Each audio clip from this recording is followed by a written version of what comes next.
কাঞ্চনজঙ্ঘা স্টেডিয়ামে বড় পরিবর্তনের ইঙ্গিত, আন্তর্জাতিক মানের পরিকাঠামোর আশ্বাস ক্রীড়ামন্ত্রীর। নতুন সরকার দায়িত্ব নেওয়ার পর উত্তরবঙ্গের ক্রীড়া পরিকাঠামো উন্নয়নে বিশেষ জোর দেওয়া হচ্ছে বলে জানিয়েছেন রাজ্যের ক্রীড়ামন্ত্রী ইন্দ্রনীল খা। বাজেটে উত্তরবঙ্গে দুটি নতুন স্টেডিয়াম নির্মাণের ঘোষণা হওয়ার পর প্রথমবার উত্তরবঙ্গ সফরে এসে তিনি শিলিগুড়ির ঐতিহ্যবাহী কাঞ্চনজঙ্ঘা স্টেডিয়াম পরিদর্শন করেন। স্টেডিয়ামের বিভিন্ন অংশ ঘুরে দেখে খেলোয়াড় ও দর্শকদের জন্য প্রয়োজনীয় পরিকাঠামোর ঘাটতির বিষয়টি তুলে ধরেন মন্ত্রী।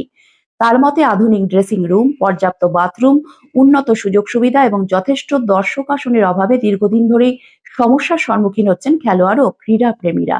তিনি জানান, এতদিন স্টেডিয়ামের রক্ষণাবেক্ষণের দায়িত্ব শিলিগুড়ি পুর নিগমের হাতে থাকলেও বর্তমানে পূর্ণাঙ্গ বোর্ড না থাকায় আলোচনার মাধ্যমে রাজ্য সরকার স্টেডিয়ামের দায়িত্ব গ্রহণের বিষয়টি বিবেচনা করতে পারে।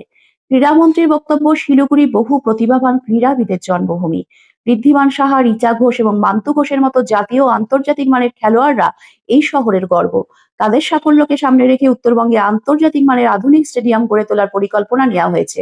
তিনি আরো জানান, উত্তরবঙ্গের বিভিন্ন স্টেডিয়াম পর্যায়ক্রমে পরিদর্শন করে পরিকাঠামোগত সমস্যাগুলি চিহ্নিত করা হবে এবং ধাপে ধাপে উন্নয়নের উদ্যোগ নেওয়া হবে। একই সঙ্গে পূর্ববর্তী সরকারের ক্রীড়া পরিকাঠামো নিয়ে সমালোচনা করে তিনি দাবি করেন, অতীতে একাধিক প্রতিশ্রুতি দেওয়া হলেও তার যথাযথ বাস্তবায়ন হয়নি। ক্রীড়ামন্ত্রীর এই আশ্বাসে নতুন করে আশাবাদী হয়ে উঠেছেন উত্তরবঙ্গের খেলোয়াড় ও ক্রীড়া প্রেমীরা। এখন ঘোষণাগুলি কত দ্রুত বাস্তবে রূপ পায় সেদিকেই তাকিয়ে সকলে। শিলিগুড়ির মানুষের কথা, জলপাইগুড়ির মানুষের কথা, পুরো উত্তরবঙ্গের সকল মানুষের কথা আমরা শুনতে বিভিন্ন জেলা সফর করছি। আজকে আমরা শিলিগুড়িতে আছি, আগামী দিন জলপাইগুড়ি যাব, দার্জিলিং যাব, এরপরে আলিপুরদুয়ার, কোচবিহার যাব, তারপরে আমরা মালদা যাব, দিনাজপুর যাব। তো প্রত্যেক স্থানে, প্রত্যেক জেলায় কী করে ক্রীড়াকে দীর্ঘদিন ধরে অবহেলিত হয়েছে, ক্রীড়া যেমন অবহেলিত থেকেছে তেমনি খেলোয়াড়রা সব থেকে বেশি তারা বঞ্চিত হয়েছে, কোনো সাপোর্ট পায়নি।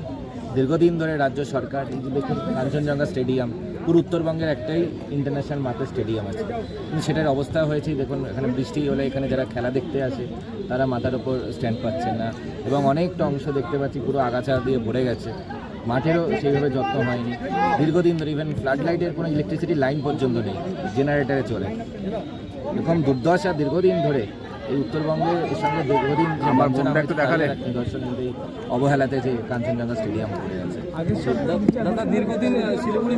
শিলিগুড়ি থেকে তো টেবিল টেনিস থেকে ক্রিকেট, প্রত্যেকটি ফিল্ডেই ভালো ভালো প্লেয়ার উঠে এসেছে, সেক্ষেত্রে একদমই আন্তর্জাতিক মানের একজন খেলোয়াড় রয়েছে, কিন্তু সেই জায়গায় দাঁড়িয়ে কি কোথাও মনে হয় শিলিগুড়ি তার প্রাপ্য? আমি তো বলবো রিচাদি বা ঋদ্ধিদা ছাড়াও আরও অনেক প্রতিভাকে আমরা কিন্তু মিস করে গেছি, কারণ এখানে শুধুমাত্র ইনফ্রাস্ট্রাকচারের অভাব, সাপোর্টের অভাব।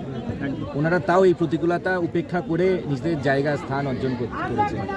যারা করতে পারেনি, অনেকের এরকম হয়েছে যে তারা প্রপার সাপোর্ট পায়নি বলে, তারা হয়তো কলকাতায় যেতে পারেনি বলে, তারা ক্রিকেটার হওয়ার বা ফুটবলার হওয়ার বা অন্য ক্রীড়াবিদ, টেবিল টেনিস হোক, ব্যাডমিন্টন হোক, সেই খেলোয়াড় হওয়ার স্বপ্ন তাদেরকে বিসর্জন